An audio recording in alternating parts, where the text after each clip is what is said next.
everyone. I'm Dave Despain. On this edition of the Glory Days, we recall the deciding round of the 1967 Canadian-American Championship, the Can-Am. It was second only to Grand Prix racing in terms of international prestige. Bruce McLaren was here to prove his reputation as a driver and a car builder. He was later killed testing a new Can-Am design.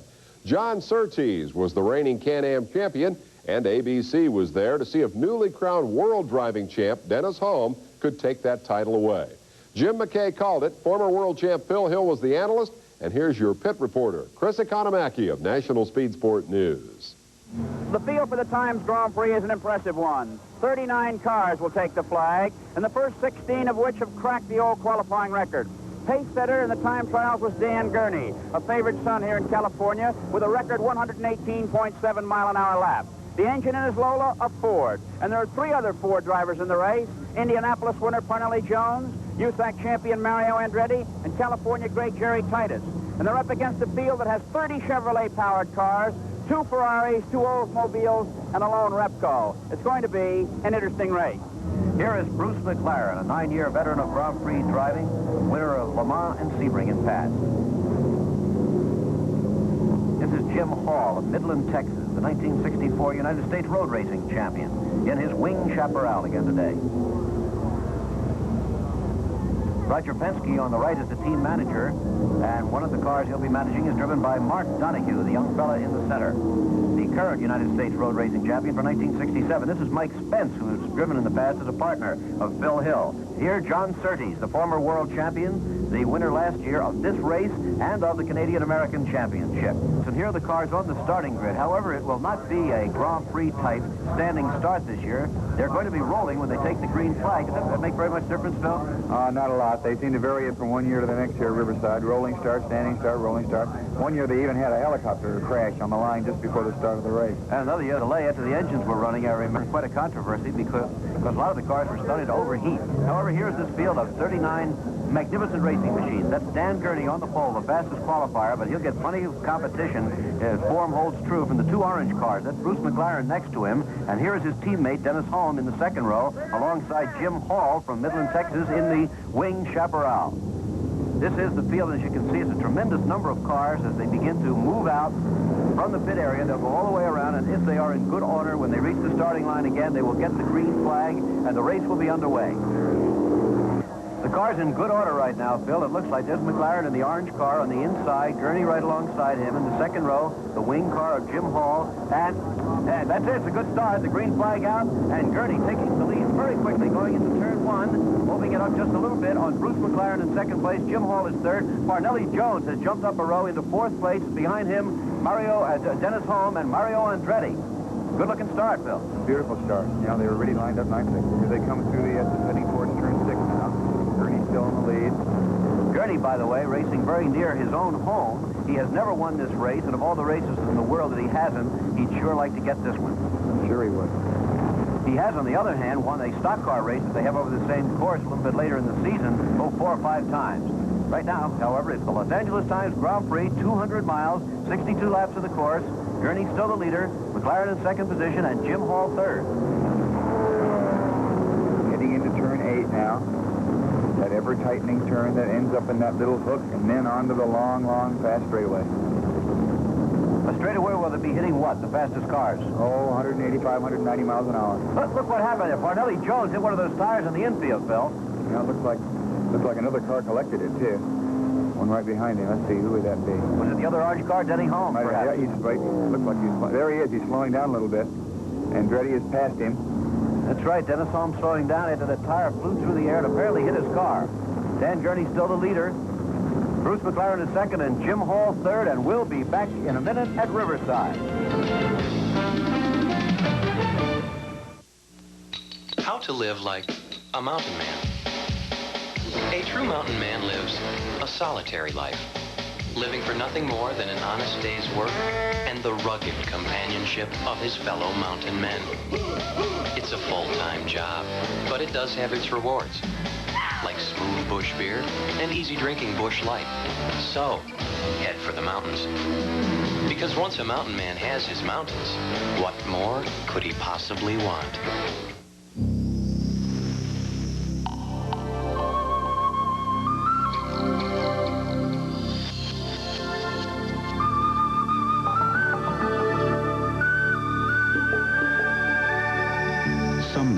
rather live their lives sheltered in the harbor. And some would rather sail into life with the unmistakable scent of Old Spice. Clean, true, and classic. Old Spice, one of the legends of the sea. Now, for all you rookies out there, the great Nolan Ryan will demonstrate his pitching technique. The Bic Metal shaver, because I want to look as good off the mound as on. Before the game, it's Bic Metal. After the game, it's Bic Metal. The Bic Metal shaver, because even good old boys want to look good. It's a choice of this right-hander, the Bic Metal shaver. It makes me look good every time out. There's that one. What is a hit? It had to be you.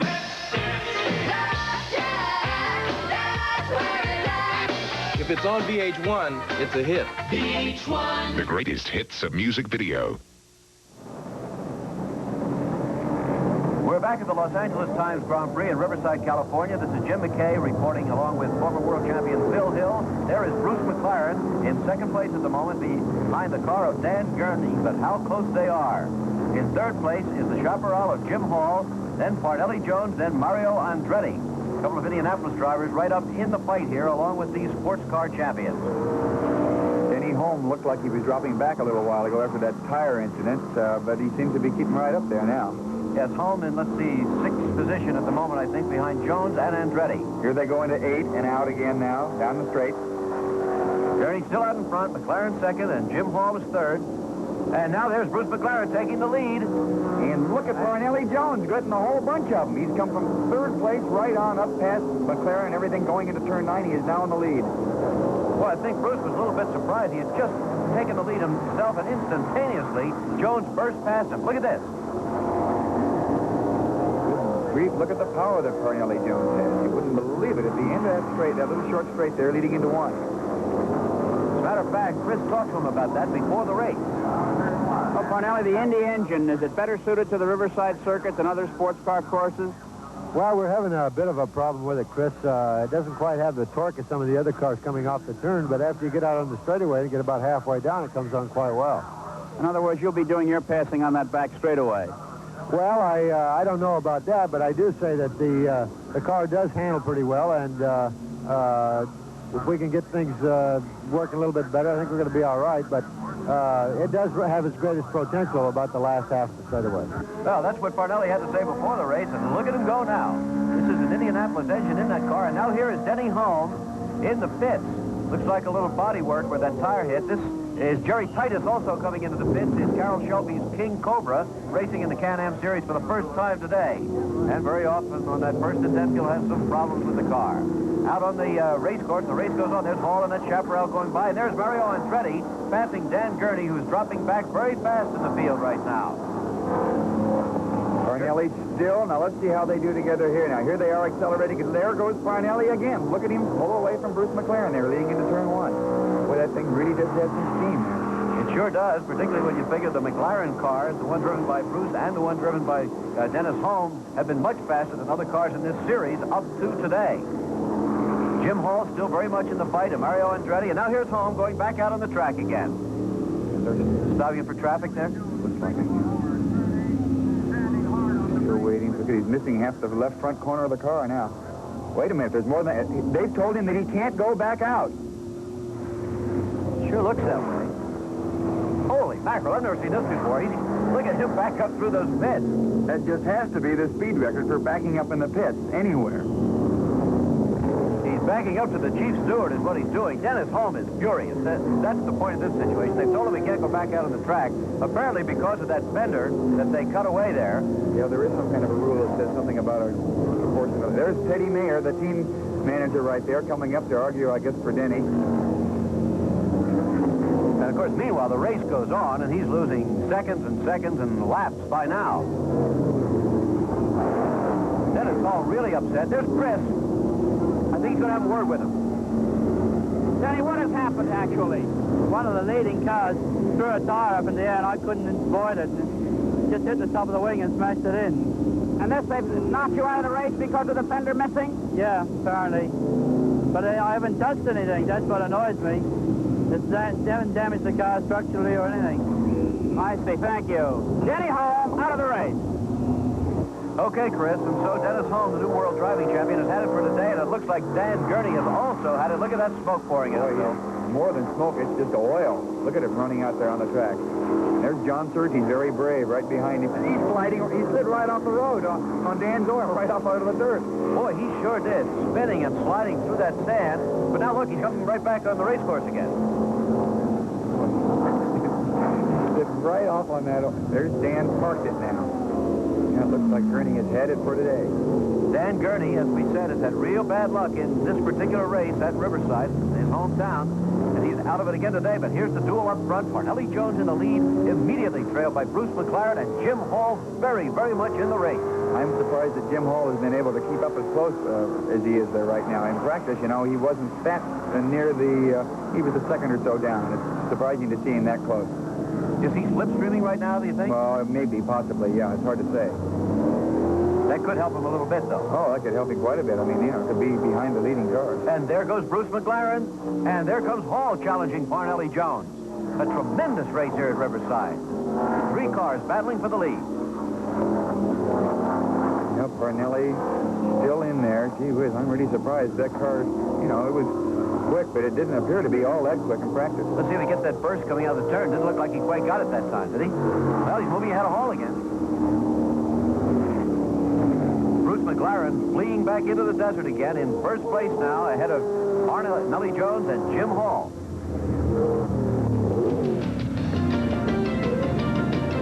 A great race at Riverside, and we'll be back for more of the action in the Los Angeles Times Grand Prix in just a minute. Again, we're back at the Los Angeles Times Grand Prix, Riverside, California. That's Jim Hall in the Chaparral with that strange-appearing wing on the back in second place behind Bruce McLaren and just ahead of Parnelli Jones in that Indy Ford-powered car. Tremendous race here, Phil. It sure is surprising that the Indy engine, granted it's been stretched from 4.2 to 5 liters, can keep up with the larger 6 and 7 liter cars. Sure is, and there was Hall lapping a slower car. That was Ron Herrera in car number 9. The leader is up front, the orange car of Bruce McLaren. And here are the other cars. In 4th place, we have Mario Andretti. 5th place, Peter Revson. 6th place, Lothar Mochenbacher.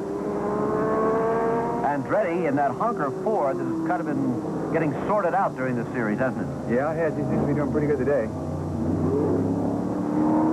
Peter Revson in the white car, number 52, right here, is in 5th position. In 6th place, Mochenbacher. And look out, there's a spin. Who is that? Number 20 now. That's, let's see, that's Jim Paul. Jim Paul in car number 29, an old McLaren Chevy car. It looks like he's okay, and the car, as a matter of fact, is still underway. Looks like he's going to go back on the course, in fact. They can get a way out there. There's so many cars coming. There he goes. Back in action goes Jim Paul. A look at the mountains and the sky, and into the pits comes Mario Andretti. Apparently, it's not quite sorted out yet. Oh, boy, he's been having a lot of trouble all weekend. This is the car that's sponsored, by the way, by actor Paul Newman. It's called the Hunker Ford, and perhaps it's the precursor of a whole team of them to come maybe next year, huh? Yeah, he seems to be having gear selector problems, so they're all down there looking at the shifter lever and shifter mechanism there. They've had that before, haven't they? Yeah, it seems to me this weekend they were having a little bit of trouble earlier with that. And the way he's driving that slowly, it looks like Mario is going to park that car. Yep, there he goes, behind the pit wall. The Hunker Ford is out of it for the day. And there is Paul Newman. The afternoon over for his car. Out of the track, the race goes on with McLaren. There he goes. The leader is still Bruce McLaren. 2nd place, Jim Hall. 3rd place, Parnelli Jones. 4th place, Peter Revson, and Lothar Mochenbacher and Mark Donohue. And the big news here is the wind. It's gusting up to 55 miles an hour, blowing this sand. It's a regular desert sandstorm, isn't it, Bill? It really is. The visibility is just downright rotten in lots of places around the circuit. Comes Parnelli Jones up behind McCluskey. Whoa, he's giving him a bump there to get by Roger McCluskey. Well, he sure did, but get by him he does. Look out, on the track, there's been a crash. That's Peter Revson into the infield. Looks like one of the Ferraris. It is. It's the Ferrari driven by Jonathan Williams up against the wall. Peter Revson is the car you're looking at right now. He is still underway, and there is Jonathan standing somewhat sedately beside his car, and now moving down into the infield, but he can't get the car out of there, obviously. Revson is underway again and moving towards the pits. A very fortunate crash for the two of them. Could have been trouble if there was any traffic behind them there, couldn't it? Looks like a wheel hub's broken off in the center there. With luck, they'll be able to change it. If it's bent instead of just broken, well, they'll be in, you know, that'll be the end of Revson for the day. There is Revson with the grime and the sand of the desert on his goggles and on his face. And up front, I think they've learned from the Dennis Holmes incident to tape that fender back on again. What you mean is they've learned not to cut it off like they did on Denny Holmes' car. That's right. So that Revson hopefully can get back into action and get some placing in this race. That's the rear view mirror you saw sticking up one of those little stilts there, just for better visibility, right? You have to get it up over the tail there. Now, looks like they are going to get this car. There he goes. Peter Revson back on the track, but the Ferrari of Jonathan Williams is out of it. And there's another spin. That's Mochenbacher enabling Mark Donohue to speed by him and move into 4th position. So Donohue has gone from 6th up into 4th in the last 30 or 40 seconds. We've seen a number of cars spin here at turn 7 today. It's really tricky. There's a pit signal for Jim Hall saying that he's 2 seconds behind McLaren and 6 seconds ahead of Parnelli Jones. The leader is still Bruce McLaren, immediately followed by Jim Hall with Parnelli Jones in 3rd position. We'll be back in a minute at Riverside. For Dan Gurney in Riverside sports car races, and the bad break for Dennis Holmes sidelined 2 of the big favorites in the 1967 Times Grand Prix. But the race was kept more than interesting by the battle up front between Bruce McLaren and Jim Hall, and the possibility that Parnelli Jones might pull off a big upset with that little Indianapolis engine. Let's go back to Jim McKay, Phil Hill, and Chris Economaki. Bruce McLaren of New Zealand continues to lead the Los Angeles Times Grand Prix at Riverside, California. In 2nd place is Jim Hall in the Texas-built Chaparral. In 3rd position at the moment is still Parnelli Jones, and we have Mark Donohue and Mochenbacher and Mike Spence in 6th position. But this is the way the race has been going, and these 2 cars up in front are really battling. Here is Jones now in 3rd place. They seem to be stretching it out on him a little bit at this point, Phil. Yeah, quite a bit. But McLaren and Hall are still running right close together. It's really surprising. With this much time gone, they're still right there together.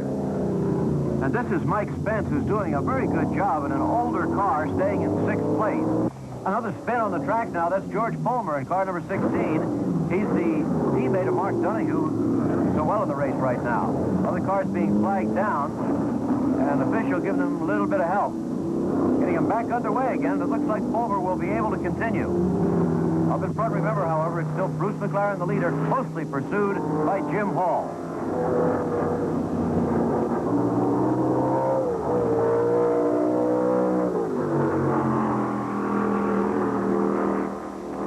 Look at Jim Hall. Moving past Bruce McLaren and taking the lead of the race for the first time today. Boy, he's got him, that's for sure. Again, the pass taking place between those last 2 turns where a lot of the action has happened today. Let's see if Hall can hold it. Boy, he sure is holding it. He's pulling away from Bruce. Look at that. There's Parnelli Jones, still in 3rd place but dropping back, and Mark Donohue, who is in 4th position in the race. However, it's those first 2 just that close together. Now they're in traffic, Phil. Well, here they come in. Look at McLaren there trying to find a way through those 3 cars in front. There he goes by on the right side. Looks like Mochenbacher. He's not going to make it by. It's Lothar Mochenbacher. There's Jim Hall closing right up behind again. Here they go into turn 8. That turn that tightens up slow. There you see. Now they ought to... All right, there's Hall right up alongside of McLaren. Now got a little bit of a run at him leading turn 8 and went right on by. So Jim Hall in the Chaparral retakes the lead from Bruce McLaren. A great race here at Riverside in the Los Angeles Times Grand Prix. McLaren going back into the lead again. There's more trouble on the course. That's Chris Amon, who has spun out in the other Ferrari. His teammate had trouble a little bit earlier, Jonathan Williams, and now Amon, way back in 9th place, has spun, but is back in action. And there is John Surtees. Surtees is in the pits and apparently out of it, Phil. Former world champion and winner of this race last year has been having trouble.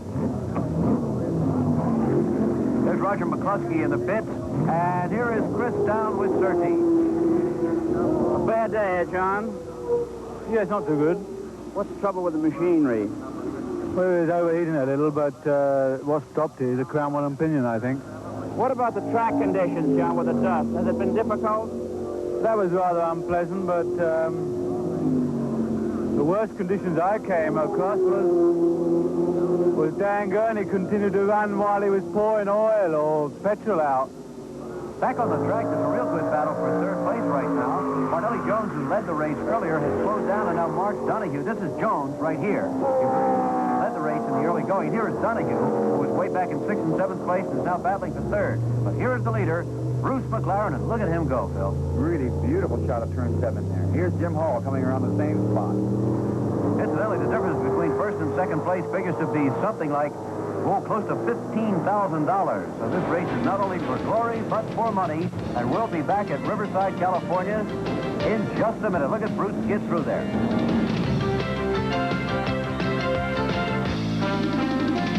The Los Angeles Times Grand Prix at Riverside, California. That's Bruce McLaren, leading Jim Hall still by the narrowest of margins. The issue still very much in doubt. And there into third place is Mark Donohue, who has moved ahead of Parnelli Jones. So it's Donohue third and Jones fourth. McLaren, the leader, and Hall second. Chris talked to both of these leaders before the race about speed and passing. Here's what they had to say. Do you have the straightaway speed, Bruce, that some of the other cars have? Not quite. We're down a little bit on straightaway speed, largely because we're down a little bit on maximum power. Is that a severe handicap here at Riverside? With this straight, it's more of a handicap here than anywhere else. What about passing here at Riverside, Jim? The speeds have gone way up. Has it made it more difficult? Actually, you can pass pretty easily at Riverside. There's several places to pass, but it costs you, the cars are close enough that even if it costs you half a second to get by somebody, you get upset about it. It's hard to get a half a second. How will the race be run? Foot to the floor type affair, or can you plot a course and follow it? Not really. These 200-mile races, we run them flat out all the way, and you're lucky if you get to plot it. You really are. That was before the race. Right now, the battle still goes on with McLaren leading Hall by that very narrow margin and moving out of traffic now. Boy, there's very, very little time left here, Jim, and if Jim Hall is going to get by, he's going to have to do it pretty quick. He sure is, and there is Lothar Mochenbacher pushing his car into the pits. A tough break for him because he had been running in 5th position in this race. He won't make it now. This car moves into 5th place. That's Mike Spence, who's been driving that steady race all afternoon in this older car, this older McLaren car. But there is Bruce on the final lap, headed for victory. Jim Hall behind him. Great race, huh? Jim can't make it now, but he has done a wonderful job. He's made this race. He and Bruce both have put on a tremendous show here this afternoon. Checkered flag is out, and here comes Bruce McLaren waving to his pit crew. There they are in the foreground. Great victory scene. You can still see the checkered flag waving. And jubilation reigns, I think the saying is, Phil. Boy, they sure look happy, and they ought to be, too. Here now are the official results of the 10th annual Los Angeles Times Grand Prix at Riverside. The winner, Bruce McLaren, at an average speed of more than 114 miles per hour. His winning total money, more than $23,000. Jim Hall for second place gets almost $9,000. Third place and a lap behind was Mark Donohue. In 4th position, Parnelli Jones. And in 5th place, Mike Spence. Those are the official results of the race. A wonderful race, a most exciting one. And look at that happy Bruce McLaren with the traditional wreath of flowers around his neck, being congratulated down here in the pit area. Let's go down to Chris. Congratulations, Bruce. What a day, huh? Thank you very much. Yes. What about the battle with Jim Hall? Was it a surprise when he came by you the first time? It did surprise me that he was hanging in there so tight. I didn't have very much left, and I didn't want to go absolutely all it would go the whole race, so I thought I'd wait till the last 10 laps and then see what happens. What about the dust and the conditions on the track? How were they, Bruce? That was very bad for a while, but I was glad to see someone out there with a watering truck to keep the dust down. That was a big help. Was there any point on the track where your car had a specific advantage over the others? Right in the middle of the slow turn, just a little bit better. But Jim had me beaten on acceleration and almost a little bit beaten on top speed. So we were pretty equal. A great victory and congratulations. Thank you. Over the years, the LA Times Grand Prix saw a lot of different formats. It rarely saw a race better than that one in 1967 that ultimately decided the Can-Am Championship. That encounter with a wayward wheel, in fact, cost Dennis Hulme the title. But the disappointment was tempered by the fact that his teammate and car owner, Bruce McLaren, won it. And the Can-Am series, it provided some of our fondest racing memories. I hope you've enjoyed reviewing them here on this edition of the Glory Days. I'm Dave McBain. We'll see you next time.